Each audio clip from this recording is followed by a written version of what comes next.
Thanks to Melanie Ng for this 40-year-old song. Sorry, is it 30?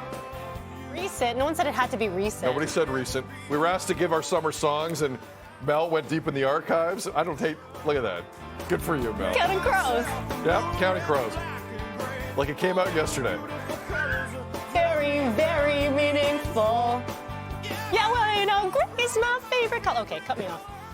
Great segue into people who want to quit their jobs.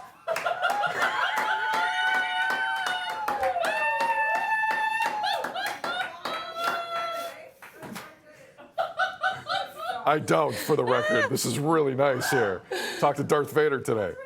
Nearly 1 in 5 Canadians who resigned from their jobs during the pandemic did so, Mel, I love you, did so due to stress. Stress is a factor in a lot of things, especially work. So how do you know whether it's time to quit your job for the sake of your mental health?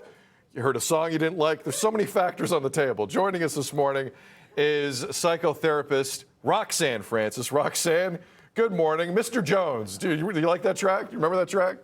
I do remember it. It's really fun. I don't blame Mel for playing it at all. All right, fair enough, fair enough. All right, Roxanne, it's great to see it. Look, I will assume there's a lot of people watching this who know what we're talking about from a stress standpoint. We've all kind of been in the same boat. Let's begin with the obvious signs, and maybe the not so obvious signs from a mental health standpoint that maybe it's time to walk away, Roxanne. What would you say?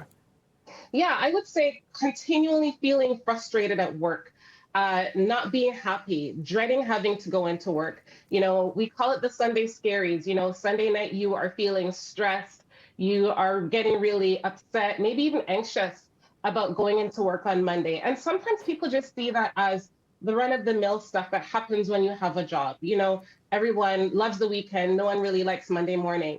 But as it starts to creep up, you find that the stress increases. You're getting irritable. You are really, really upset at being at work. Some people cry in the parking lot before they go into the office, or they cry in the bathroom stall at lunchtime because work is becoming unbearable. If you are finding that it's impacting your sleep, it's impacting your relationships, you don't want to go anywhere, and you really, really dread going into work, it's really a sign that it's impacting your mental health. The Sunday stresses is a real thing, and especially if you're coming off vacation as well, and it's that Sunday beforehand. If you go back and like everyone's kind of been there, so those are the signs, Roxanne. What are the root causes, do you think? I think the root causes vary. Sometimes if you don't feel valued at work, if you are enduring racial trauma, if you are being bullied by a colleague or a supervisor, if you are working and working and working towards advancement, but you're continually being told no, if you've trained for something at work, if you've gone and invested your own money into getting that certification, and then you're being told that someone who was hired after you is going to get the position, it really leads into feeling undervalued. And also, if you're being underpaid for a really, really long time, you're feeling disrespected at work. These are some of the things that can really cause you to feel stuck at work and will impact your mental wellness and will cause you to want to leave. If you are in a high stress job where you're continually facing trauma day after day, or if you're being faced sometimes, unfortunately, by death on a regular basis, some jobs out there require this, and other jobs are really, really high stress, high pressure. Sometimes that stress can be too much, and you really have to consider, is it worth it? Roxanne, we got about 30 seconds. What would you say to the person at home who knows full well they have just checked off every box that you listed, but they don't feel like there is that proper option out there? They feel a little limited for whatever reason in what's out there. How do you manage that internally? I would say, first of all, consider going to your doctor, maybe getting some time off medically.